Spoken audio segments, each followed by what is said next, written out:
उस एथेंस शहर के बाहर एक बहुत बड़ा बुत रखा हुआ था।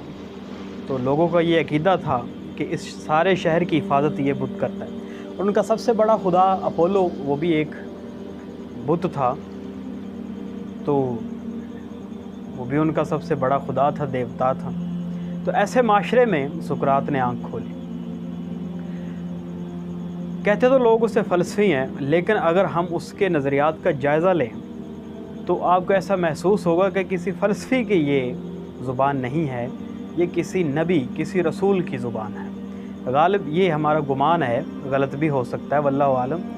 लेकिन अल्लाह ताला ने जब कुरान मजीद में फ़रमाया है कि हमने हर कौम में एक डर सुनाने वाला भेजा है, हर कौम में हमने एक नबी भेजा है, तो कैसे मुमकिन है कि अपने वक्त की एक अज़ीम कौम, यूनानी कौम जो थी, तो वो 300-400 साल तक कायम रहे और उसमें कोई नबी ना आए? ये हो नहीं सकता।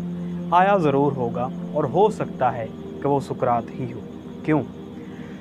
क्योंकि वो संग तराशी के पेशे से सारा माशरा वाबस्ता था और उसका अपना ख़ानदान भी संग तराशी करता था।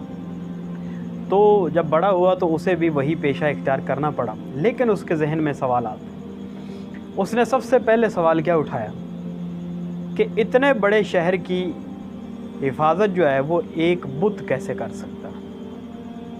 ये एक बुनियादी सवाल था उसका।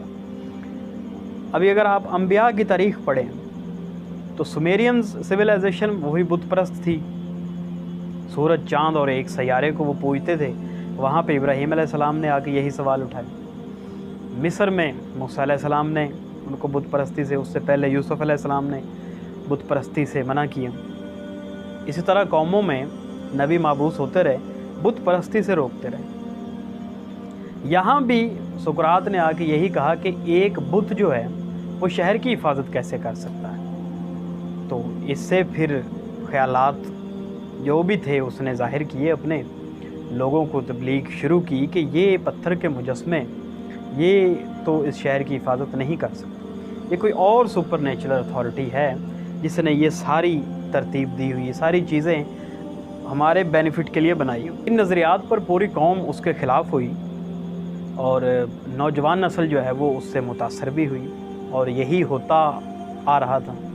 तो जो हुक्मरान जमात थी वहाँ तक भी बात पहुँची।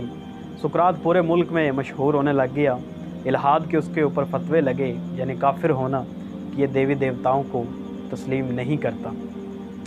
अब उसके अगर नज़रियात पढ़ें आप तो आपको मालूम होगा कि जो हम बात कर रहे हैं गालिब इम्कान इसका है कि नज़रियात में वो कहता है कि रूह जो है वो असल में हकीकी वजूद है, जिस्म का उससे कोई ताल्लुक़ नहीं, जिस्म से वो अलग है। कि मौत जो है वो जिस्म की होती है, रूह की नहीं होती, और मौत जो है वो रूह की आज़ादी है जिस्म से। तो इसीलिए मरने से डरना हमाकत होगी। तो ये ख़यालात किसके हो सकते हैं?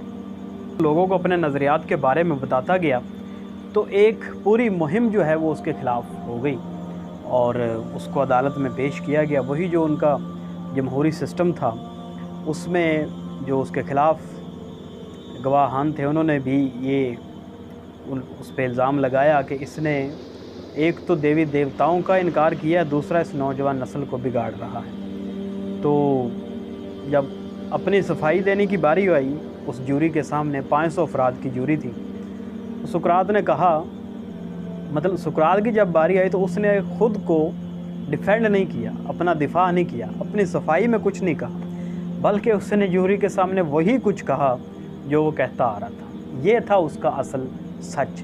वो कहते हैं ना कि सुकरात ने सच के लिए जहर पी लिया, लेकिन वो सच क्या था?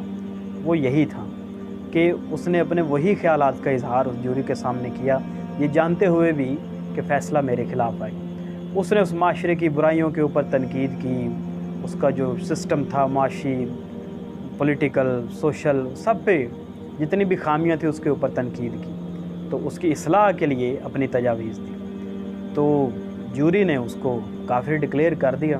500 अफराद में से 280 उसकी मुखालफत में उठ खड़े हुए, तो यानी सज़ाए मौत सुना दी गई। और ये भी ऑप्शन दिया गया कि वो अपनी सज़ाए मौत को जिला वतनी में बदल सकता है। لیکن اس نے کہا کہ میں اگر اپنے وطن سے چلا جاتا ہوں، کہیں اور چلا جاتا ہوں، تو وہاں میں سچ کیسے بول سکتا ہوں، جبکہ لوگ مجھے کہیں گے کہ اگر آپ سچ ہی بولتے تو آپ اپنے وطن سے کیوں وہاں سے نکالے جاتے۔